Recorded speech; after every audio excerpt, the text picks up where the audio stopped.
Good afternoon, everyone. Thank you very much for being here. And a very special thanks to our Jackson CEO and President, Carlos Magoya, and to our Chief Medical Officer, Dr. Peter Page,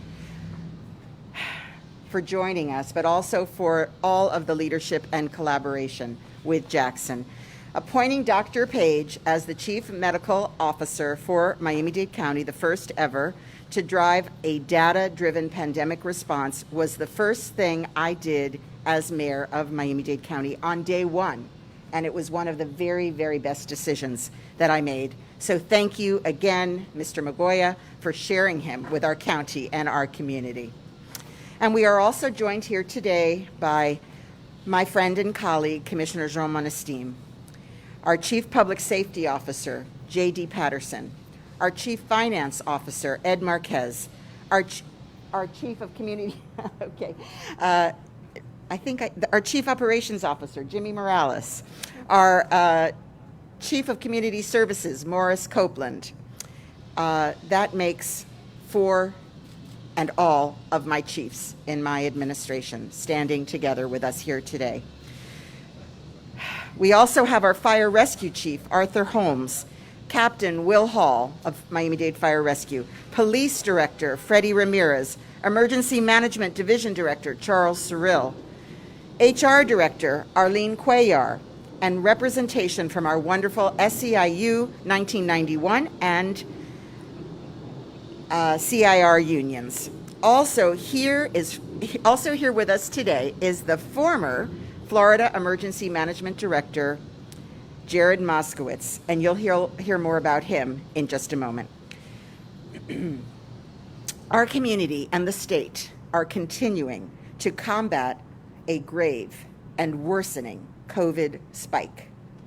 Our positivity rate is now over 13%, and Miami-Dade, along with Broward County, we're setting records. These are not records we want to hold for the most COVID hospitalizations in the entire country. We know this spike is driven primarily by those who are unvaccinated and by the extremely contagious and dangerous Delta variant, which is much more transmissible than the original strain, 1,000 times the pack of the previous. Delta variant has spread so much already because of the high numbers of those who are still unvaccinated. And the longer we wait to get more of the population vaccinated, the greater the risk that more deadly, more contagious strains will come and spread. We're monitoring the trends at Jackson and at our other area hospitals extremely closely.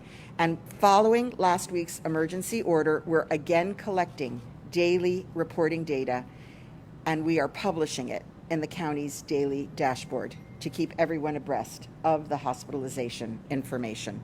We continue to see growing numbers of otherwise perfectly healthy, almost all unvaccinated people hospitalized with COVID across Miami-Dade. As of yesterday, nearly 1,500 people were hospitalized with COVID across the county. 88%, nearly 9 in 10 of those admitted so far were unvaccinated. The data is very, very clear. The vast majority of those who faced hospitalizations are unvaccinated. A full dose of the vaccine is extremely effective at preventing severe illness and death. My top priority has been and will always be to protect the lives and the livelihoods of our residents and our visitors, and to ensure that we can continue moving forward as a community and not undo all of the great progress that we have already made. At the local level, we need to do everything we can to protect our community, and that means doubling down on the key ways that we can slow the spread. As always, number 1, get vaccinated. If you've been exposed or if you show any symptoms, you must get tested.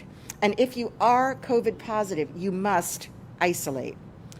We must continue to mask in public settings, especially indoors in large crowds and around those that we do not know to be vaccinated.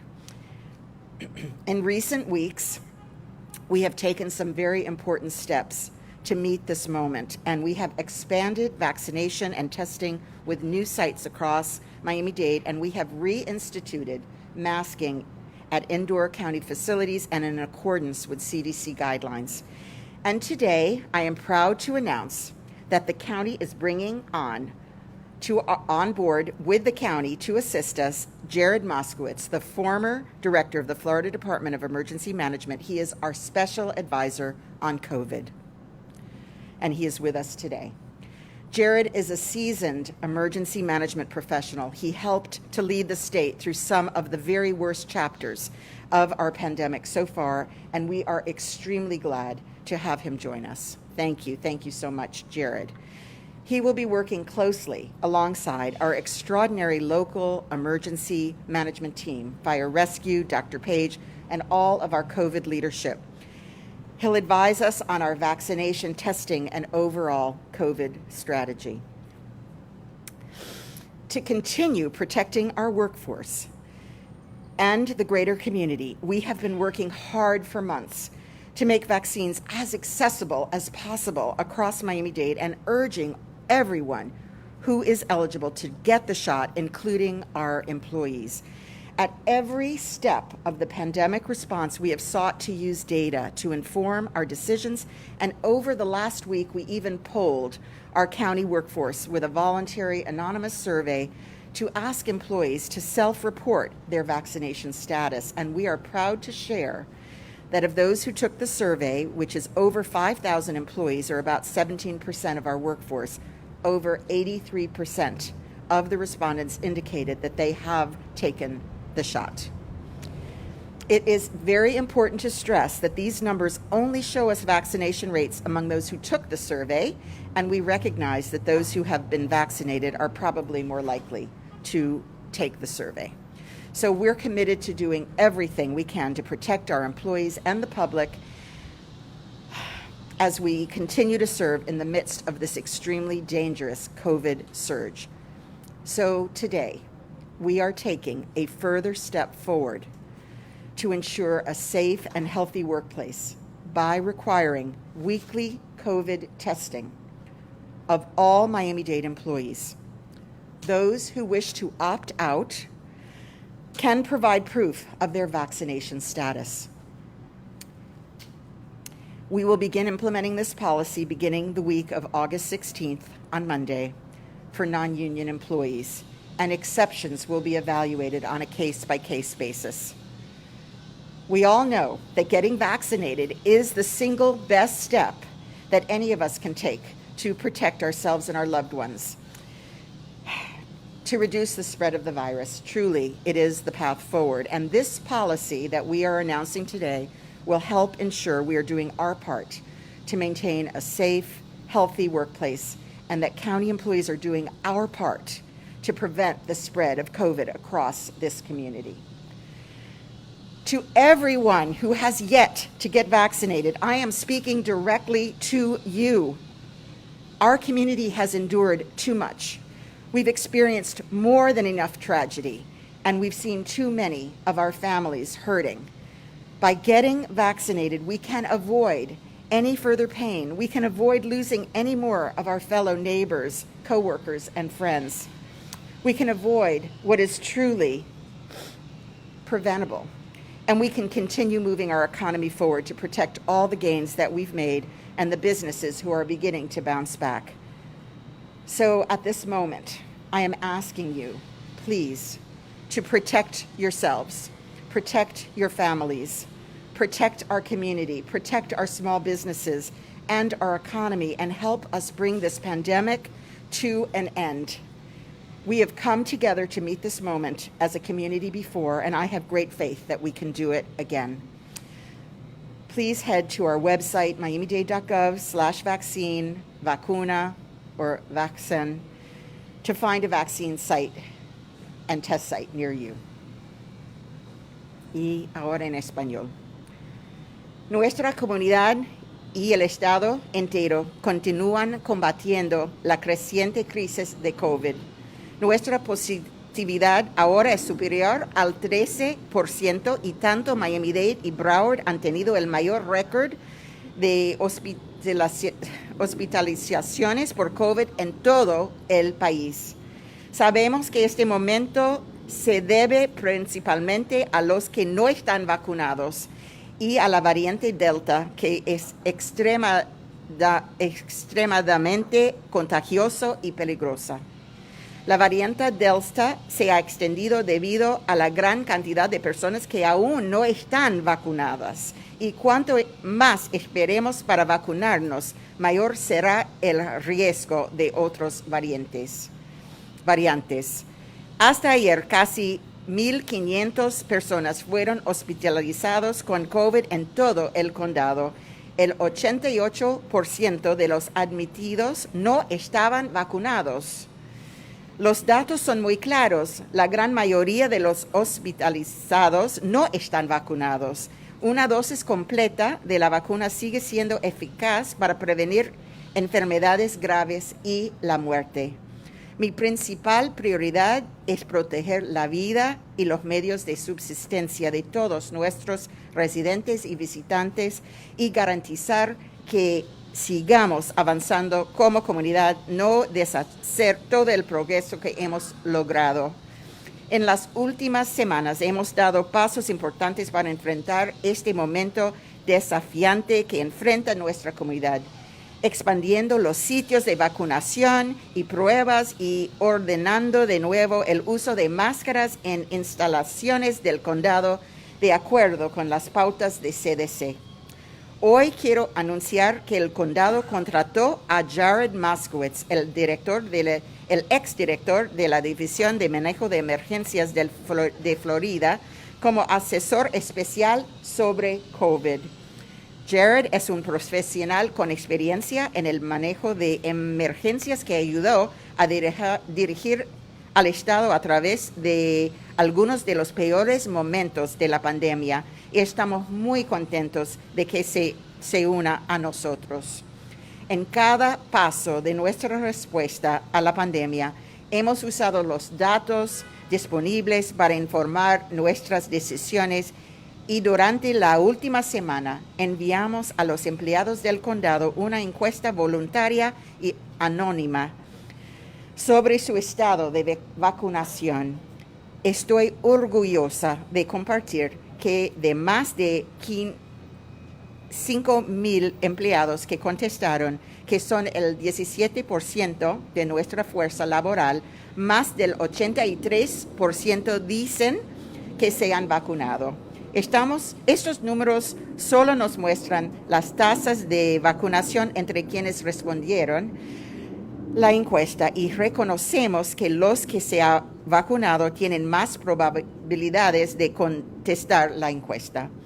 Hoy estamos dando un paso más para garantizar un lugar de trabajo seguro y saludable al exigir pruebas COVID semanales y a todos los empleados de Miami-Dade. Los que desean no participar en las pruebas pueden brindar su prueba de vacunación y evaluaremos excepciones caso por caso.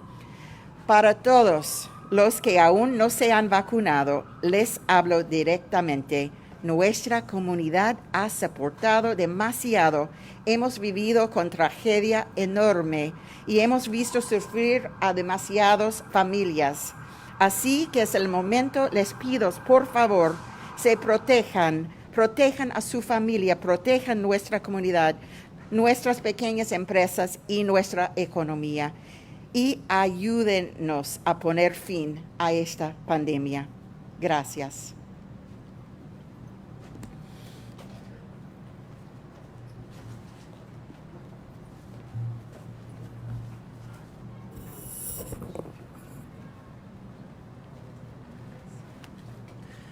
Madam Mayor, thank you very much for being here today.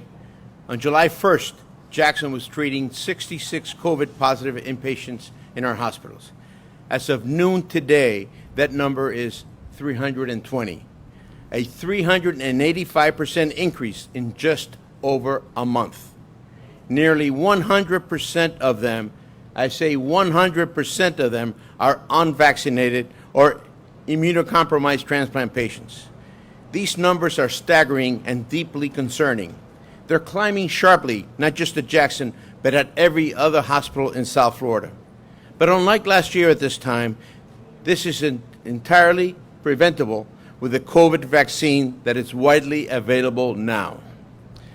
I have been very candid about our vaccination rate among employees at Jackson. As of today, about 60% of our 13,000 plus employees are vaccinated. Given the dire situation we are facing, that is way, way too low. As healthcare workers, it is our responsibility to protect the health and well-being of everyone around us. And right now, the best way to do that is by getting this vaccine. Beginning August 23rd, Jackson employees, physicians, students, and on-site vendors are required, and I say required, to be vaccinated against COVID. Eligible employees who are fully vaccinated by September 30th will receive a one-time payment of $150 in recognition for their decision to protect themselves, their family, their community, and our healthcare system by achieving full vaccinated status. Those employees and physicians who have not received at least one dose of the vaccine by August 23rd will be required to follow the guidelines. And these are: they must wear an N95 respirator mask at all times inside of all Jackson facilities, including clinical and non-clinical areas. In order to avoid the risk of spreading this highly contagious virus while eating or drinking, they will not be allowed to enter any Jackson cafeteria, dining room, or coffee shop, nor will they be able to take off their N95 mask to eat or drink inside any of our facilities. All meals and snacks will have to be eaten by them outside of a Jackson facility. Unvaccinated employees and physicians will not be allowed to remove their N95 mask in any area, including lounges and break rooms. Those who are unvaccinated will be restricted from attending in-person meetings other than staff huddles and patient units. These employees will only be allowed to attend meetings virtually on Zoom. They will also have to take a mandatory educational course on the benefits of the vaccine. All of these mandates will continue until the end of the pandemic period. In mid-December, Jackson was the first hospital in Miami-Dade County to have the COVID vaccine. In the 8 months since, our employees have had countless opportunities to get vaccinated. Over the last 2 weeks, we have hosted vaccination pop-up events for our employees at all 4 of our hospitals. We have held multiple employee town hall meetings with our physician leaders, answering questions and trying to debunk vaccine myths and correct misinformation. This new vaccine requirement for all Jackson employees may seem like a drastic measure, but it's critically important in order for us to save lives. And that's what we do here. This was not a decision that I made lightly. In fact, I want at this point to recognize our union partners and the union leaders that are here today for SEIU, CIR, and ASME, who in a very short period of time unanimously agreed with us in the mandating of this vaccination. I relied on input and guidance from my medical advisors, including Jackson's Chief Clinical Officer and Chief Physician Executive, Dr. Peter Page. And with that, let me do it in Spanish, and then I'll pass it on to Dr. Page before he asks any questions. El 1 de julio, Jackson estaba tratando 66 pacientes hospitalizados con COVID en nuestros hospitales. El día de hoy, a partir del mediodía, ese número ha subido a 320, un aumento de 385% en poco más de un mes. De nuestros 320 pacientes, alrededor del 90% no están vacunados. De los 33 pacientes que están vacunados, 23 de ellos son pacientes de trasplante que están inmunodeprimidos. Estos números son asombrosos y profundamente preocupantes. Están subiendo dramáticamente, no solamente en Jackson, sino en todos los demás hospitales en el sur de la Florida.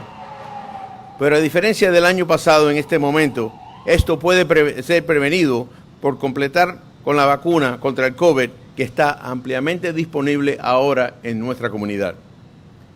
He sido muy sincero sobre nuestra tasa de vacunación entre los empleados de Jackson. A la fecha, aproximadamente el 60% de nuestros empleados, más de 13,000 de ellos, están vacunados. Dada la terrible situación a la que nos estamos enfrentando, eso es demasiado bajo.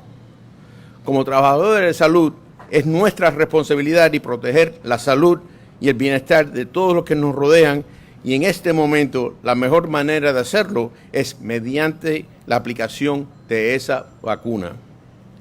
A partir del 23 de agosto será obligatorio que todos los empleados, médicos, estudiantes y proveedores del Jackson sean vacunados contra el COVID. Los empleados elegibles que hayan completado sus vacunas antes del 30 de septiembre recibirán un pago de $150 en reconocimiento a su decisión de protegerse a sí mismos, a su familia, su comunidad y nuestro sistema de atención médica al lograr de esta vacuna ser completa. Aquellos empleados y médicos que no hayan recibido al menos una dosis de vacuna antes del 23 de agosto deberán seguir estas pautas. Primero, deben usar una máscara de respiración N95 en todo momento dentro de todas las instalaciones del Jackson. Eso incluye los edificios clínicos y no clínicos. Para evitar el riesgo de propagar este virus altamente contagioso mientras comen o beben, no se les permitirá ingresar a ninguna cafetería, comedor o cafetería de Jackson, ni podrán quitarse la máscara N95 para comer o beber dentro de cualquiera de estas instalaciones. Todas las comidas y bebidas deben ser hechas fuera de las instalaciones de Jackson. Los empleados y médicos no vacunados no podrán quitarse la máscara N95 en ninguna área que sea dentro de los salones, incluyendo los salones de descansos.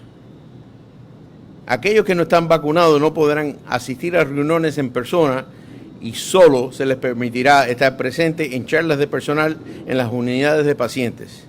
Estos empleados solo podrán asistir a las reuniones de forma virtual por Zoom. También deberán realizar un curso educativo obligatorio sobre los beneficios de la vacuna. Todos estos mandatos continuarán hasta el final del periodo de la pandemia. A mediados de diciembre, Jackson fue el primer hospital del condado de Miami-Dade que recibió la vacuna contra el COVID. En los 8 meses transcurridos desde entonces, nuestros empleados han tenido innumerables oportunidades de vacunarse.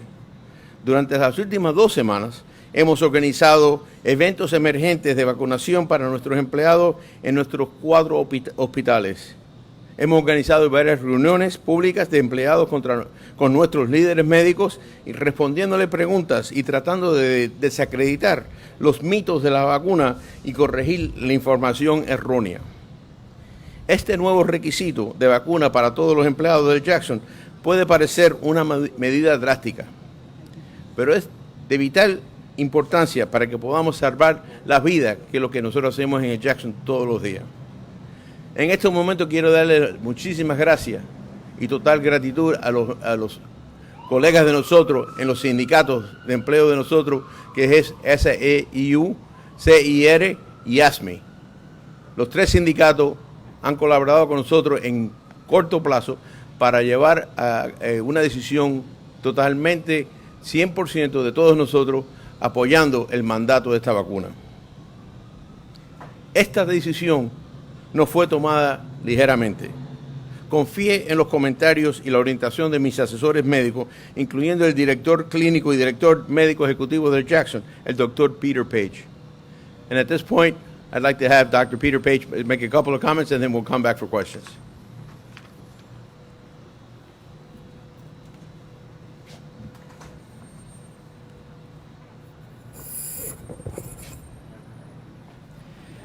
Good afternoon. Our leadership team here at Jackson continues to aggressively track our COVID-positive inpatient census, as we have now since early part of actually last year. And we're continuing to see the surge in the pandemic as our case numbers continue to rise. 2 weeks ago, our inpatient positive cases were running at 166 across all our hospitals. As you heard from Mr. Margoya just earlier, we're up to 320. That's almost a doubling of our inpatient COVID-positive cases over the past 2 weeks. It's an alarming figure that we're not alone. hospitals and health systems across South Florida that we communicate with a lot are experiencing a similar, if not a worse, surge over this past month or so that's continuing to rise. If you look back at last summer and you look at the patients that we were talking about comprising the majority of the inpatient positive cases, over 65, you probably heard us talking about the comorbidities, obesity, heart disease, pulmonary disease, diabetes, and it was devastating for that population. As we look at our inpatient population currently, it's a much younger population. We're seeing people in their 20s, 30s, and 40s being hospitalized for this virus and getting very sick. We're seeing more and more in our ICUs. We're seeing more patients on ventilators, and we're seeing people dying that were previously healthy. This is a little bit of a different stage for us in this pandemic. And the one big issue, a lot of this could have been avoided if people had been vaccinated. The common denominator for these inpatient positive cases, they are not vaccinated. Now, that's running 90% across the United States currently as far as the inpatient population. This is a very real disease that's targeting this population. We have to do whatever we can to get people vaccinated that haven't gone through the process yet. You'll hear a lot of talk about variants for the COVID virus. We're currently experiencing the Delta variant. This has really become the dominant variant across the United States and in South Florida. Numbers ranging from 80 to 90% of new cases are secondary to this Delta variant. As was referenced earlier by both Mayor Levine-Cava and Mr. Magoya, it's a much more transmissible variant. So it's easy to spread. And we're seeing this on a day-to-day basis. With shorter exposure, less contact, this virus is spreading. And it's really wreaking havoc, on a lot of our community and our population. We have 3 major vaccines available in the United States. Moderna is a 2-dose vaccine, Pfizer's a 2-dose vaccine, and Johnson & Johnson's a 1-dose vaccine. These vaccines, we're very fortunate, are very available. Miami-Dade County has multiple sites. They're available in grocery stores, pharmacies. As we compare ourselves to other countries, we're in a great spot from that as far as accessibility. Another big factor about these vaccines, they're very effective. Even against the Delta variant, science has shown and research has shown that they're very, very effective at decreasing severity of disease, hospitalizations, and deaths, even from the Delta variant. And when you look at, kind of our current state, we have been making a little bit of progress. If you look at the vaccinations across Miami-Dade County, from July 21st to date, we've actually just about doubled our initial doses administered in the county. That's a great start, but that's what it is. It's a start. It's not where we need to end up. And so as we see some positivity, we need to build upon some positivity. The other thing I'll say, across the United States right now, over 165 million people are fully vaccinated. The side effects, adverse reactions are very, very rare, even with that number of people vaccinated. And we're now here in our 8th month of vaccinations. So it's a very safe vaccine. Side effects people get generally resolve within 48 hours. Soreness around the site, muscle aches, headaches, low-grade fevers. Well worth those side effects to get the protection that all the other people who've been vaccinated have gotten from COVID in general and from the Delta variant. As an emergency physician, I implore those who are not vaccinated, get vaccinated. It's our responsibility, and it's something that we have to take seriously as both individuals and in our community. And for those who've been vaccinated, thank you. We really appreciate the steps you're taking to help protect yourself, your family, your friends, your colleagues, your staff, and your community. And we need to keep it going. We need to continue to move in this direction. The only real end to this pandemic is going to be as a result of vaccinations. So whatever you can do to help support the vaccination program, whether it be family members, friends, colleagues who are hesitant, who are resistant, encourage them. And if you're one of the unvaccinated, unsure few, then speak to your doctor if you have questions. Reach out. There's a lot of information available if you talk to the appropriate people. Thank you.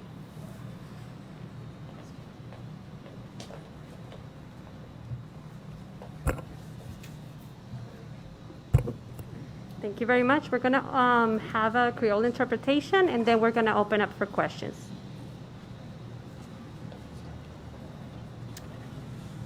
Bonsoir tout le monde. Communauté noire, État noir, fait un pile effort pour les goumer avec COVID-19 qui a augmenté en pile. Taux positivité a passé à 13%. Compte Miami-Dade avec compte Broward a porté la bannière parce que bat record hospitalisation dans tout le pays États-Unis. Augmentation ça, il a attaqué plus de monde qui pas prend vaccin parce qu'il a fait face à variant Delta qui c'est variant qui plus transmissible là et qui est capable de passer de un monde à un autre plus facilement. Qui donc plus autant c'est plus risque à prendre. Hier par exemple, nous avons environ 1500 personnes qui hospitalisés à cause de COVID-19 et moun sa yo c'est majoritairement nous capable de dire 9 sur 10 personnes qui hospitalisés c'est monde qui pas de prendre vaccin. Données au clair en pile et au parler très fort. Majorité monde qui hospitalisés avec gros symptômes yo pas de prendre vaccin et pourtant yon dose vaccin tellement efficace est capable de protéger les gens contre l'hospitalisation avec maladie. Priorité, c'est pour capable protéger tout le monde. Protéger les visiteurs, protéger la vie résidents, tout. Et pour nous capables de continuer à travailler sur le progrès que nous avons déjà amorcé. Récemment, dans la semaine qui s'est passée, nous avons augmenté plus côté pour les gens capables de vacciner avec pour les gens capables de faire test. Nous augmenter plus sites pour rendre plus facile pour tout le monde aller prendre soin de ça dans le comté noir. Nous avons exigé que les gens qui ont fréquenté l'établissement Miami-Dade portent un masque. Et chaque fois qu'ils sont à l'intérieur, ils doivent avoir un masque là avec eux. Et nous devons faire tout ça nous capables pour nous respecter l'indication CDC te baille. Moi fier en pile que comté noir aujourd'hui a mené dans l'équipe Jared Maskovitz, qui était directeur service d'urgence dans dans Floride. Et pendant toute période ça, il était travaillé en pile pour être capable d'aider nous et aider l'État. Et aujourd'hui, nous sommes très contents pour être capable parmi nous comme un conseiller spécial. Jared connaît très bien ça que les gestion d'urgence. Et c'est ça qui fait que nous sommes contents pour les capables parmi nous dans l'équipe nous aujourd'hui. Pendant la pandémie, nous avons fait tout ça nous capables pour nous utiliser les données qui sont disponibles. Semaine passée, nous avons utilisé un sondage anonyme, mais un sondage volontaire à travers employés Miami-Dade. Gagné environ 5000 employés qui participaient, ça veut dire à peu près 17% de la quantité d'employés que Miami-Dade gagnait. Et je suis fier aujourd'hui pour m'annoncer que 83% des gens qui te répondent, ils ont annoncé à 83% des gens qui ont pris le vaccin déjà. Cependant, nous allons faire plus d'efforts toujours. Nous allons passer en vitesse supérieure et nous allons exiger que tout employé Miami-Dade vacciné, aller faire test une fois par semaine. Si on ne pas faire test, seul bagage capable de faire c'est prouver qu'on te prend vaccin déjà. Et là ça nous allons analyser chaque cas séparément. Si vous avez déjà pris vaccin ou même, nous devons faire parler avec vous. Communauté noire, nous subit en pile. Nous prenons en pile tracas déjà. Nous subissons en pile tragédie. Je demande un bagage. Protéger tête, protéger famille, protéger amis, protéger communauté, protéger petit business et protéger l'économie noire pour nous capables de continuer à bâtir sous ça que nous faisons déjà et mettre l'économie noire campée et mettre Covid derrière nous.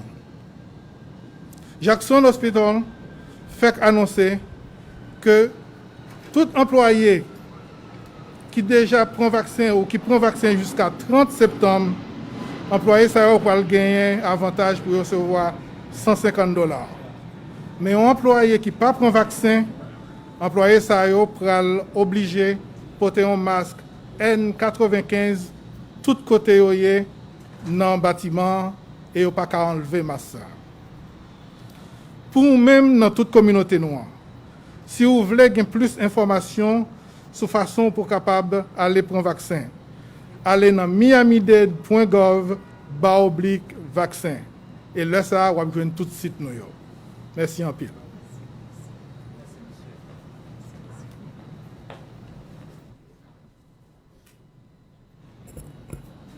Okay, we're going to open up for questions. Please raise your hand if you have any questions and mention the name of the person that you want to ask the question to. I have a question for Carlos McCoy and for Mayor Nadeem Kava. The first one is, what kind of stress is the surge putting on your Hang on, Dan.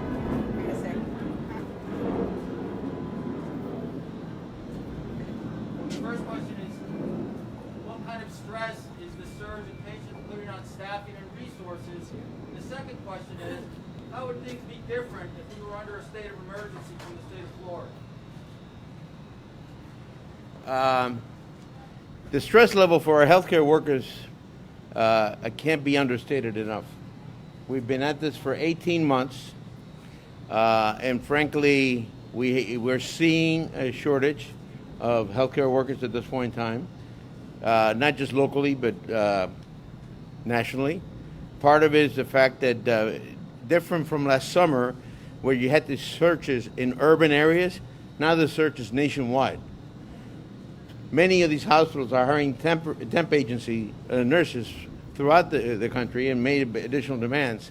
So many of the nurses that normally work in hospitals are moving into these jobs that are paying them twice as much as they normally would for a short period of time, and creating some shortages.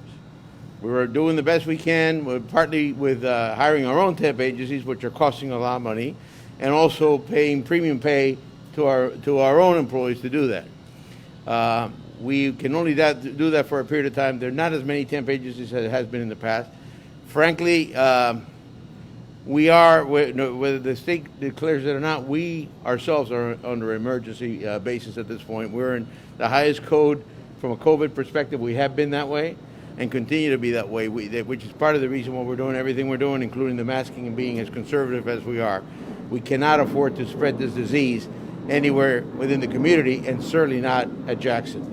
And that's what we're doing. So we have a lot of stress, and we'll continue to have some stress, but our people are special.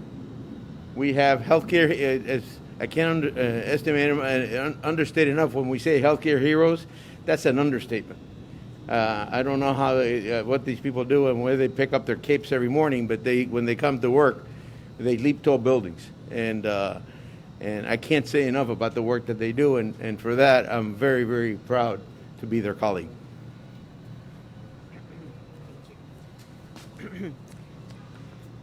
So the impact on our system, just in our first responders, police and fire, we have several hundred out with COVID. And we know that they're at a special risk because of the close contact they have with the public. The rest of our workforce also, similar to the general population. So this is definitely a strain on our workforce and on our public safety response. What would we wish from a state emergency response is a clear message that this is now at, again, a new level of danger and risk, and that the vaccine is the answer, and to really help us to push out a clear understanding that vaccination and masking are essential to the protection and future of our communities.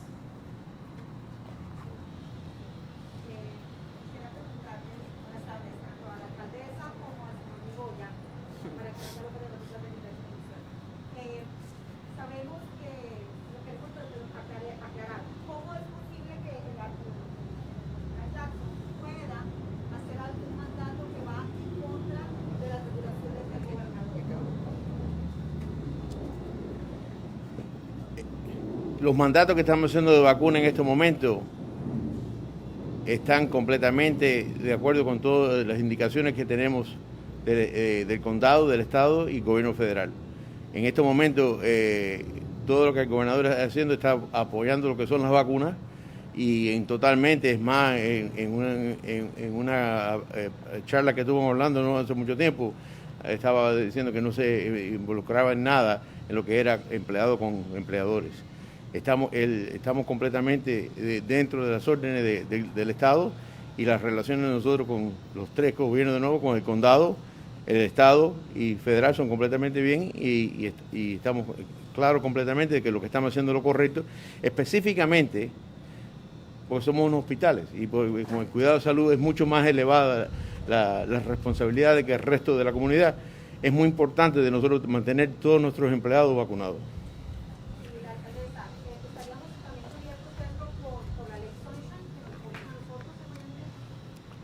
Estamos haciendo todo que bajo de la ley para proteger nuestros empleados por las pruebas y la vacunación y las máscaras. Claro, eso también ayuda al público porque cuando entran en los edificios ya saben que estamos usando las máscaras.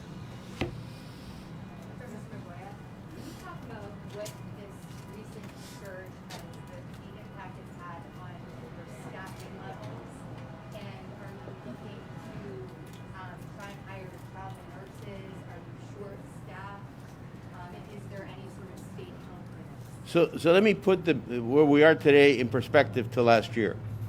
As I said, this year we have 320 COVID patients.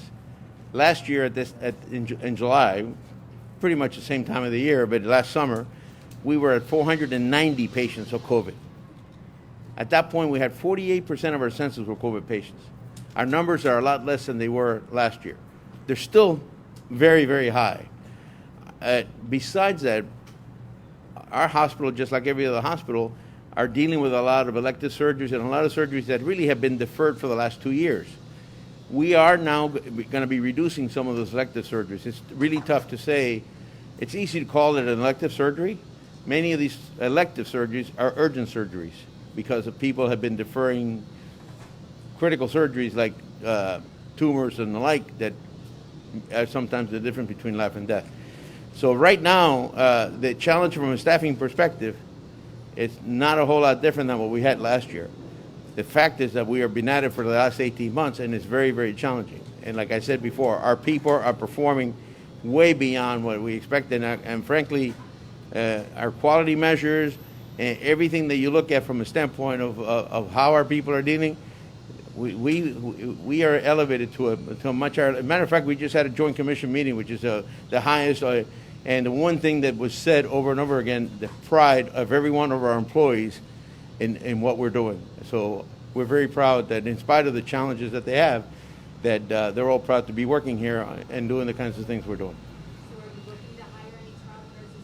Do you need extra nurses because of the surge? We've been hiring a lot of nurses and continue to hire, and we're hiring nurses at a rate of 150 a month. We have 4,000 nurses. Just in retirement alone, we lose 400 to 600 nurses a year. And in addition to that, we just opened a new hospital. So we have a lot of demands for nursing. And as I said, we have lost an inordinate amount because of some people going to temp agencies. And we've been successful in hiring nurses. This cannot continue at this level. We're also talking to every one of the major nursing schools in South Florida and encouraging them and asking them to add additional teachers because there are a lot of people out there that would like to go into nursing, and right now the limitation is the number of teachers. We have many nurses throughout South Florida, not just at Jackson, that qualify to be able to do this kind of teaching, and we are working with the schools to try to make sure that they are training more and more nurses for the long-term future of the community. But in the meantime, right now, short term, we all have a challenge. How do you think today's announcement about the vaccines at Jackson will impact your staffing levels? We have thought about that a lot, and we've been on a balance between potentially losing some people versus potentially losing lives from contamination. I chose quality.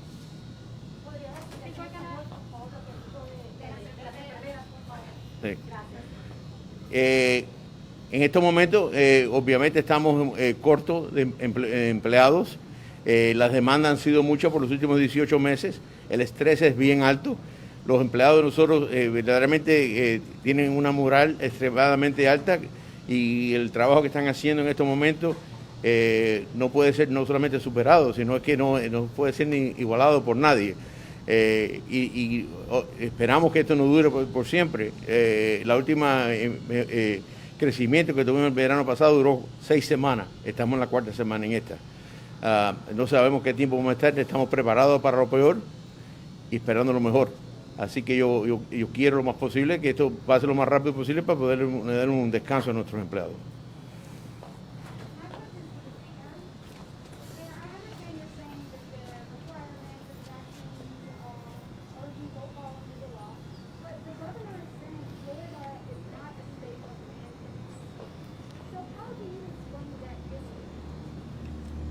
Miami-Dade County is here to protect our residents.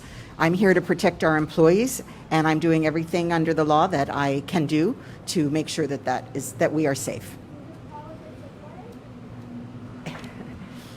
I'm taking care of my people.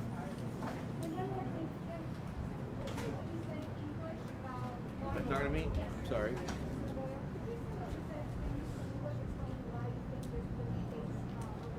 Can you speak a little higher? I'm sorry. A little louder?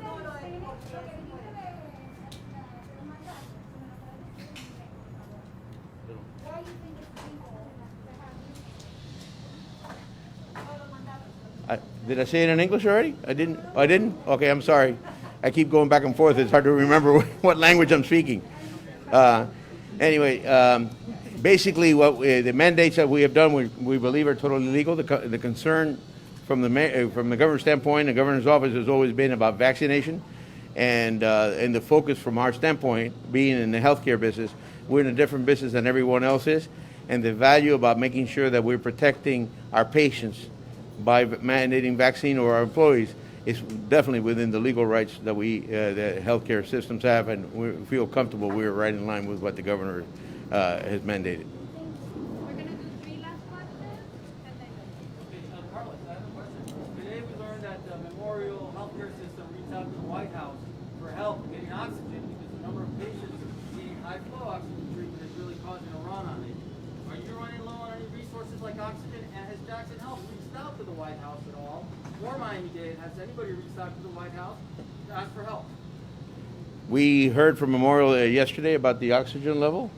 Our oxygen levels are fine. We're concerned based on what Memorial saw. We maintain a very high level of supply, and yes, we're using a higher level, but we haven't had any issues, and we don't call the White House on a regular basis. Well, have you called them for help with this current? We haven't called them about anything. Commissioner Goya, as kind of like the county, they're requiring weekly tests. Will any of the employees or physicians here be required to take any weekly tests as well? So we went back and forth about testing versus the mandates that we did. We felt that trying to do the PCR testing for our 5,500 employees that currently are not vaccinated will be a very difficult thing to do from a logistics standpoint. We felt that providing motivation, both positive and negative, the way we're doing with these mandates, will get us to the level of vaccination rates that we need to do, and we feel very comfortable that our employees will react positively to that. Whether we're right or wrong, I guess the next few weeks will tell. No weekly testing. We're not doing any PCR testing. Last question? Really quick, sir. We've been hearing from doctors, medical staff, or once you get the vaccine, and we talk about 60% vaccinated here. Any idea what's going on inside the walls of the hospital? Why more people aren't vaccinated among your employees? Listen, healthcare employees are no different than any human being in our community. They hear rumors all the time, and being in the healthcare business, they even hear more rumors. I think everybody here reads the internet on a regular basis. There's an awful lot of inaccurate information out there, and our people hear it just like everybody else is. The fact is that our doctors are very highly vaccinated, and our residents, which are doctors too, but I mean our residents are highly vaccinated. It's how we get through the rumor mills and misinformation that's out there, which is part of the reason what we're talking about on the educational side, that's impacting them, and they're no different than anybody else in our community. And how are you trying to tackle that misinformation? Well, what we're doing right now with the mandates, one of the mandates is to do a mandated video that everyone will see, in which we will talk about a lot of this misinformation that's out there today, to try to educate them as best we can. Thank you. Thank you very much.